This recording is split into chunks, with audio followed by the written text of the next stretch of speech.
Bom, pessoal, hoje eu vou fazer uma mudança porque há uma demanda aí de áudios para essa minha live, o pessoal pedindo para colocar no YouTube, que quer compartilhar, e aí eu faço a live no Facebook e fica mais difícil compartilhar. Então eu vou fazer e vou passar a fazer também, em vez de ser live, na verdade, vai ser um áudio gravado, que toda terça-feira eu vou colocar fazendo algum tipo de reflexão. Então, estamos aqui inaugurando essa nova etapa, mantendo a regularidade da terça-feira.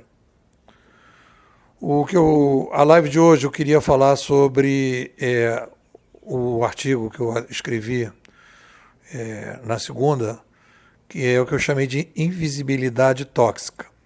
E o que eu quero chamar a atenção de vocês é o seguinte: eu tenho lido aí, botado no Facebook, lá no descentralizadores.com.br, vocês vão achar os artigos da Ayn Rand, que é uma filósofa russa que morou nos Estados Unidos.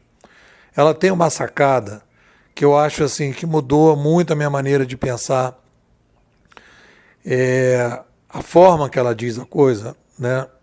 Ela diz o seguinte: o ser humano, ele diferente, e ela vai fazer uma comparação. Toda vez que o cara faz a comparação com os outros animais, com as outras seres vivos, você consegue chegar um pouco mais perto da essência humana, porque você na verdade está falando de sobrevivência.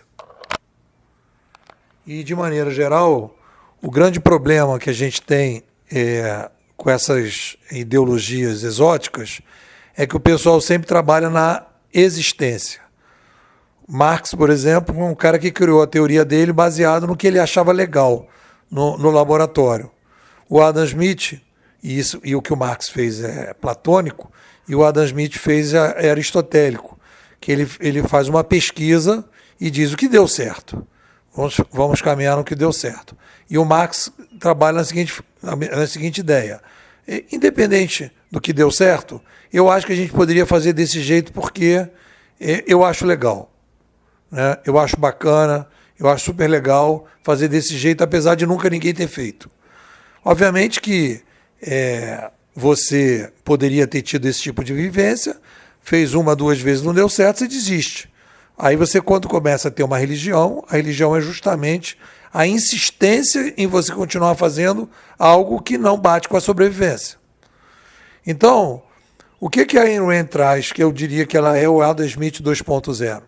Aí ela vai mais fundo na história do Adam Smith, que a Ayn Rand coloca da seguinte maneira. Ela diz que o ser humano, se a gente comparar com as outras espécies, olha só a sacada da moça. O ser humano não tem uma sobrevivência natural. Vou repetir. O ser humano não tem uma sobrevivência natural. As flores, as folhas, as plantas têm uma sobrevivência natural. Elas crescem, elas sabem o que elas vão fazer. Elas não têm opção, elas não têm escolha. E elas desenvolveram ao longo da evolução delas uma capacidade de sobrevivência. Então você planta uma semente, vai nascer uma muda, vai nascer uma árvore, a árvore vai se espalhar, ela vai não sei o que, papá, acabou. Os animais, a mesma coisa, já é um pouco mais sofisticado, mas eles vão ter uma percepção, eles vão ter uma melhor que percepção, eles vão ter um instinto, um DNA de sobrevivência.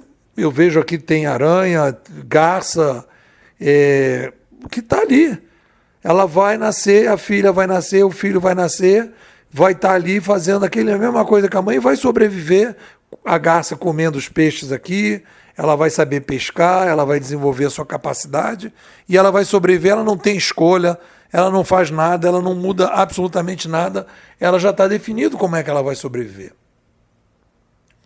Qual é a grande sacada da Ayn Rand? E eu queria muito que vocês pensassem sobre isso, e se vocês concordarem com essa visão, compartilha esse vídeo para a galera entender a grande sacada e o salto quântico que a gente pode dar com essa ideia dela. Vamos lá. O que ela vai dizer? O ser humano, por não ser uma espécie natural, tem que desenvolver uma percepção. E ele tem que desenvolver critérios de sobrevivência. Presta atenção, galera. Nós temos que desenvolver um critério de sobrevivência. Nós temos que ter uma metodologia de sobrevivência. A sobrevivência para o ser humano, ela não é natural. Ela é opcional. Ela tem que ser desenvolvida. Ela tem que ser trabalhada. Ela tem que ser conquistada a partir da experiência que vai se acumulando através dos tempos.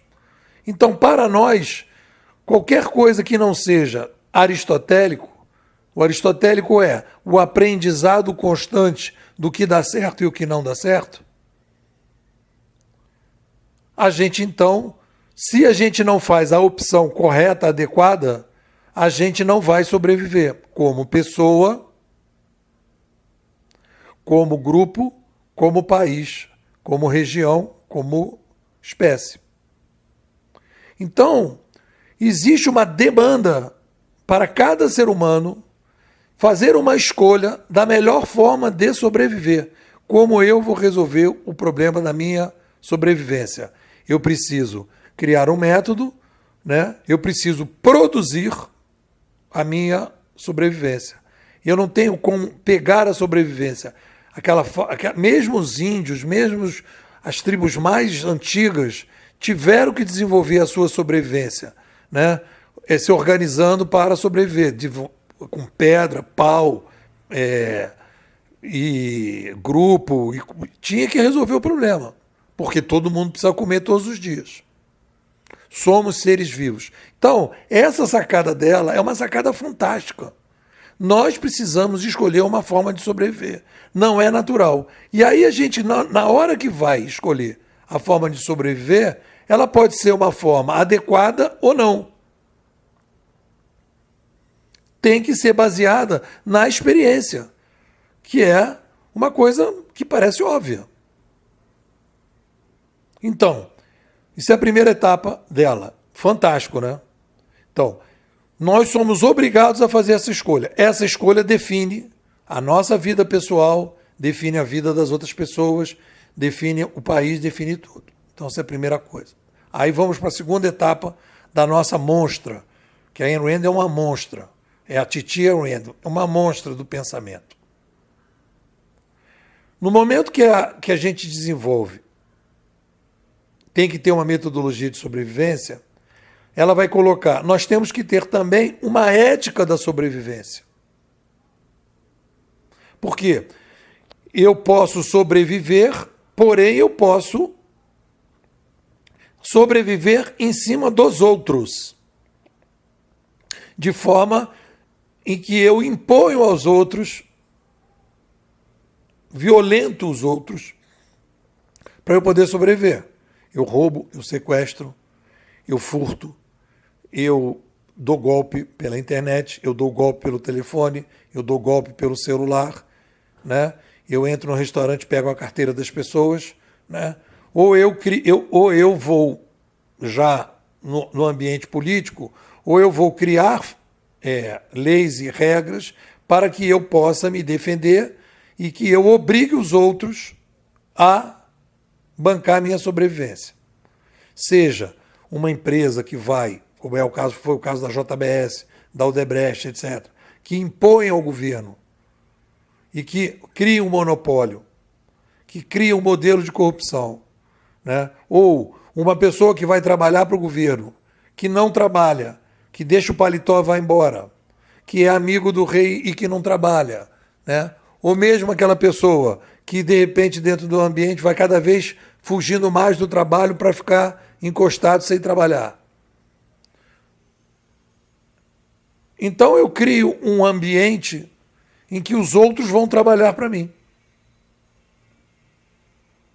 Eu não produzo nada para ninguém. Eu não faço trocas voluntárias para que as pessoas possam voluntariamente escolher aquilo que eu estou oferecendo para elas. Então tem duas coisas aí. Uma metodologia que você tem que escolher e uma ética que tem que ser compatível uma com a outra. E aí vai a ideia das trocas voluntárias, que ela defende, né, o egoísmo racional. O que é o egoísmo racional? Ela diz, todo ser humano, porque não tem uma capacidade, como a gente não é, a nossa sobrevivência não é natural, todas as pessoas têm que defender os seus próprios interesses. Tem que criar uma metodologia para defender os seus próprios interesses, né? E uma ética para que não faça, não trabalhe na sua sobrevivência para que os outros mantenham aquela pessoa sem trabalhar, sem praticar as trocas voluntárias. E aí a gente pode começar a trabalhar, do ponto de vista da sociedade, né, com taxas de trocas voluntárias. Eu tenho uma sociedade com mais trocas voluntárias ou uma sociedade com menos trocas voluntárias. Eu tenho uma sociedade que tem mais a capacidade de uma ética racional, de uma ética do que a gente pode chamar de egoísmo saudável ou do egoísmo não saudável. Então a gente está entrando fundo na brincadeira da Ayn Rand. Primeira coisa, nós temos uma troca. Nós somos obrigados a ter um critério de sobrevivência. 2, nós estamos obrigados a ter uma ética de sobrevivência para não obrigar os outros a obrigar a que eu sobreviva nas costas dos outros. Aí ela vai fazer um questionamento sobre o conceito do egoísmo. Para ela, egoísmo é trocas, cada um defende o seu interesse. Então, o egoísmo para Ayn Rand é um egoísmo obrigatório. Não existe a possibilidade de eu não ser egoísta. Eu preciso defender os meus interesses. Mas para defender os meus interesses, eu tenho que ter uma relação com a sociedade de cooperação. Então eu tenho que fazer o egoísmo saudável. O que é o egoísmo saudável? Eu estabelecer que eu tenho meus interesses, eu quero servir aos outros em troca de alguma coisa que os outros vão me fazer. Então é o cara da padaria que oferece o pão para você, você diz obrigado, ele diz obrigado, há uma troca voluntária ali. Você precisa do pão e ele está te vendendo o pão. Quanto mais isso acontecer na sociedade, quanto mais esse egoísmo, digamos, saudável acontecer, melhor é. Mais a sociedade será próspera e vice-versa. Quanto menos a gente debater a discussão sobre o egoísmo e taxar qualquer egoísmo, qualquer defesa dos seus próprios interesses, como um egoísmo não saudável, como se fosse um egoísmo tóxico, você, na verdade, não entra no debate do egoísmo. Aí ela vai entrar em todo o questionamento da visão que ela chama dos altruístas. Pessoas que dizem que o egoísmo é um absurdo, é um pecado, que o egoísmo não deve ser trabalhado.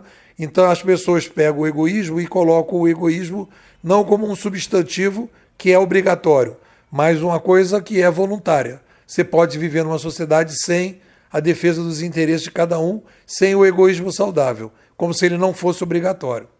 Aí você elimina o debate sobre o egoísmo, você elimina o debate sobre as coisas saudáveis, e você então começa pelo altruísmo. Eu só penso nos outros, eu só penso na sociedade, a sociedade é a mais importante de tudo, mas como eu tenho que sobreviver, e eu dentro do chamado altruísmo, eu crio o altruísmo obrigatório. Todo mundo tem que ser altruísta, todo mundo tem que colaborar para que as pessoas, para a sociedade. E todo mundo tira a responsabilidade de todo mundo da sua responsabilidade individual. O que vai acontecer? Aumenta o Estado. E aí pessoas que dizem que não são egoístas vão ser egoístas, o egoísmo tóxico, porque elas vão viver do Estado, elas vão viver da obrigação dos outros contribuir para eles, e eles vão fingir que eles não são egoístas, quando na verdade eles são egoístas tóxicos. Quando na verdade eles estão impondo o altruísmo, eles estão trabalhando com o altruísmo obrigatório. Em vez de você ter o egoísmo saudável obrigatório, você cria o altruísmo tóxico obrigatório, porque a Ayn Rand fala do altruísmo voluntário. No momento que você faz o altruísmo para os outros, a partir do seu desejo, não de forma obrigatória. Mas para você fazer o altruísmo voluntário, você tem que resolver o seu problema, que a gente aí vai falar, né, das trocas voluntárias e da ética das trocas voluntárias e da ética da mesada. E aí você impõe à sociedade o altruísmo obrigatório e você, na verdade, cria um egoísmo tóxico. Porque a pessoa vai ter que defender os seus próprios interesses, só que ela finge que não tem os seus interesses. Ela finge que ela não tem o egoísmo, que ela não é egoísta. Mas aí ela vai falar, eu sou de uma ONG. Uma vez eu fui numa ONG, cheguei lá, o cara falou assim, não, a gente precisa fazer esse teu projeto e tal, mas X% do seu projeto é para bancar o pessoal da ONG. Porque o pessoal precisa pagar salário para o pessoal da ONG.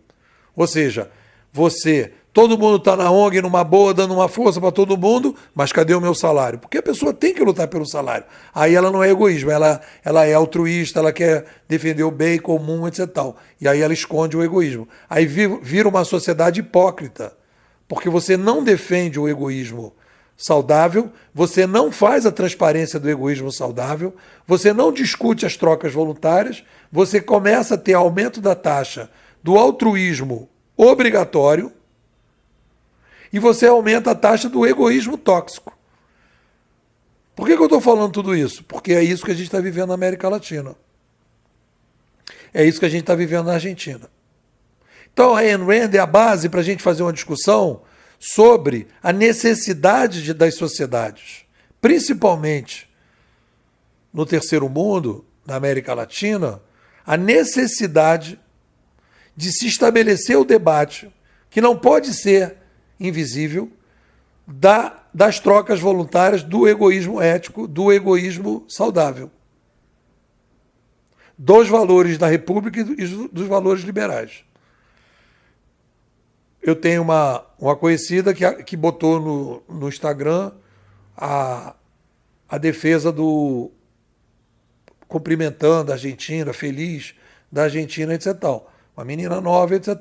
Ela não teve nenhum tipo de informação, eu sei que eu conheço, não teve nenhum tipo de informação dos pilares da República e do livre mercado. Ela não recebeu esses pilares. Então, o que essa menina vê na sociedade? Ela vê uma desigualdade social e ela tem 99% dos professores que ela teve dizendo para ela que essa desigualdade social é culpa do sistema capitalista. E os valores que levaram a gente para essa situação que nós temos hoje, com as desigualdades sociais, em função dos méritos do sistema capitalista, porque o Brasil cresceu 7 vezes, de 30 milhões em 1900 para 220, 210 agora esse ano, nós crescemos 7 vezes em 100 e poucos anos, é óbvio que a gente vai ter 1000 problemas de desigualdade.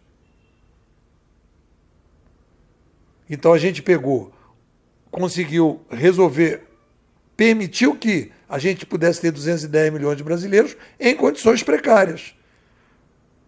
O que a gente precisa? Mais capitalismo agora para resolver o problema das condições precárias. E o que o pessoal diz? Não, a culpa é do sistema capitalista, vamos implantar o sistema do altruísmo obrigatório.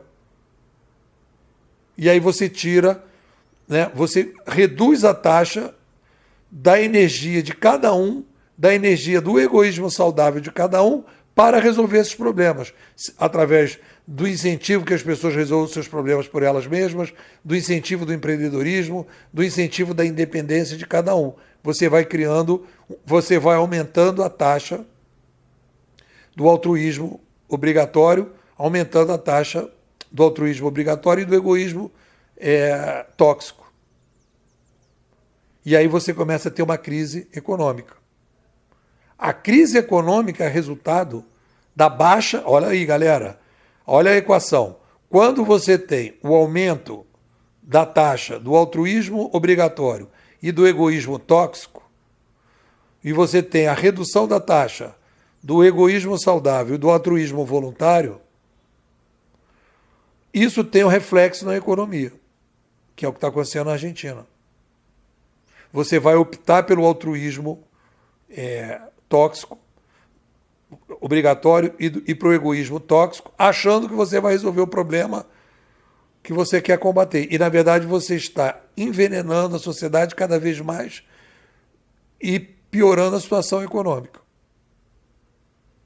porque você não está aumentando a capacidade de cada um ajudar ao sistema, ainda mais agora com o aumento da complexidade.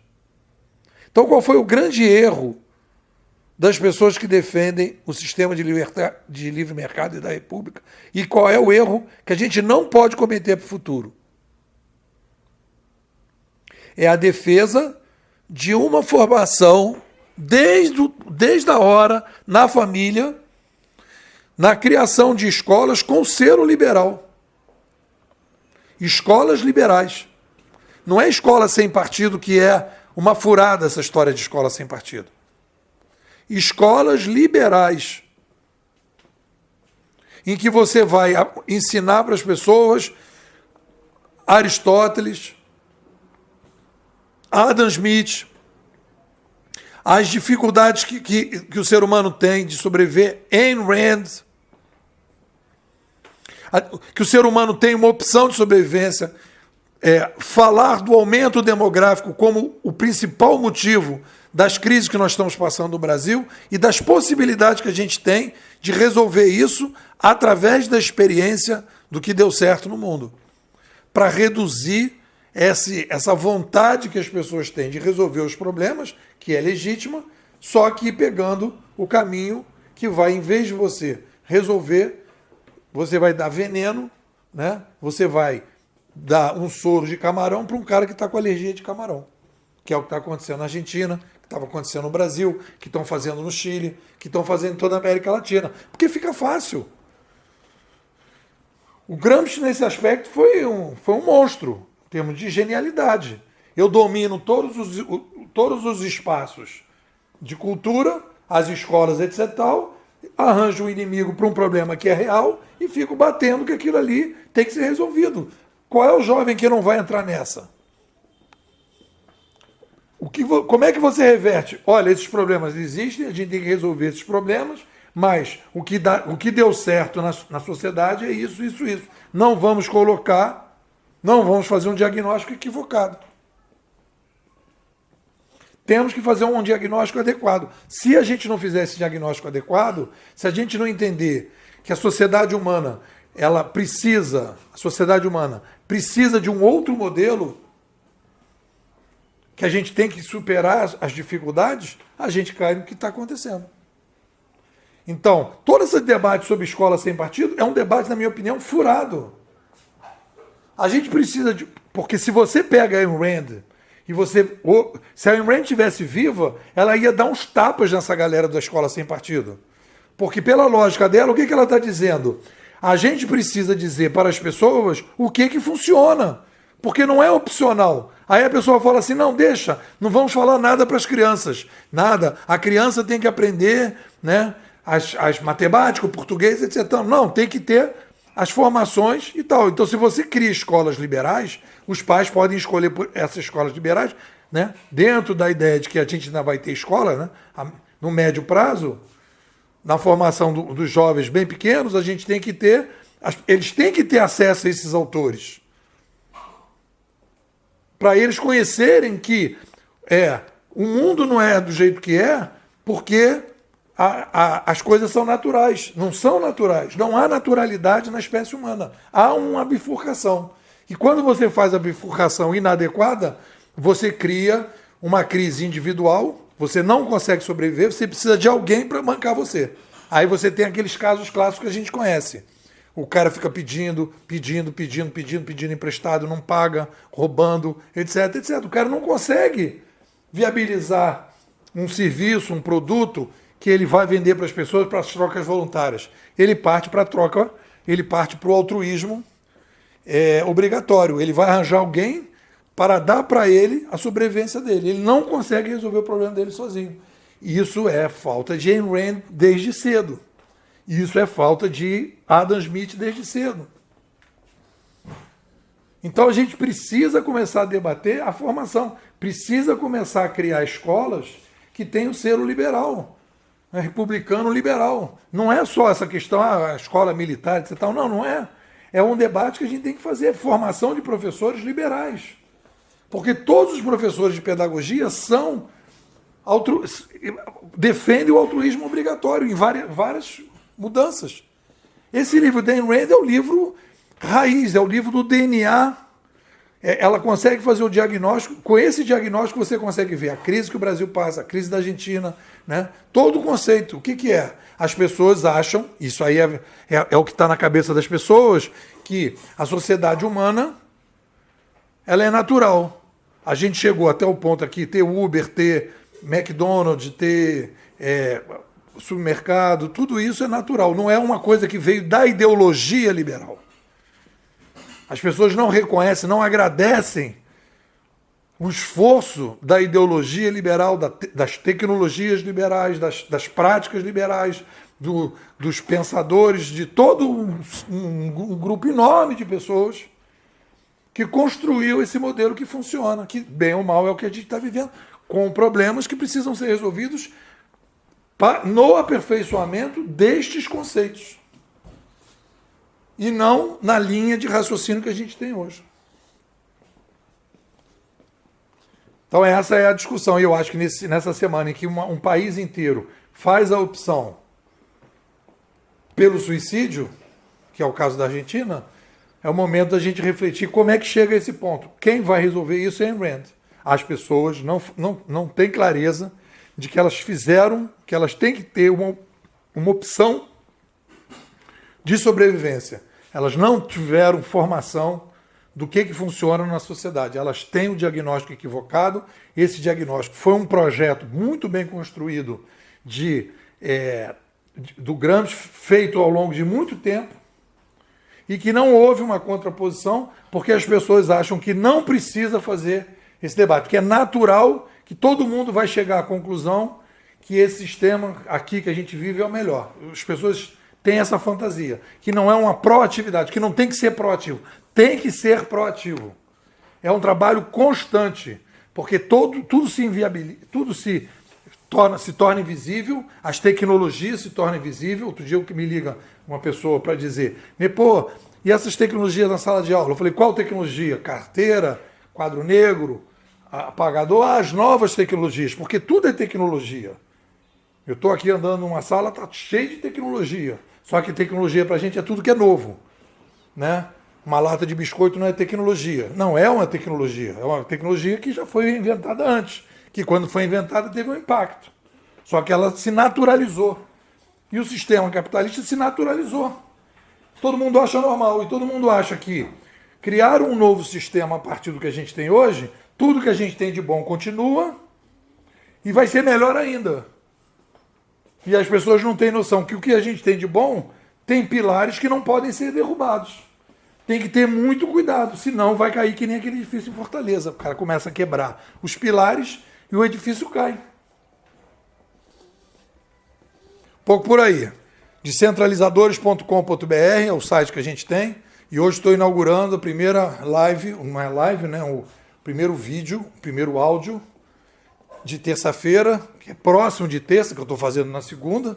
A princípio sai terça, né? Para o pessoal ter uma noção quando é que sai.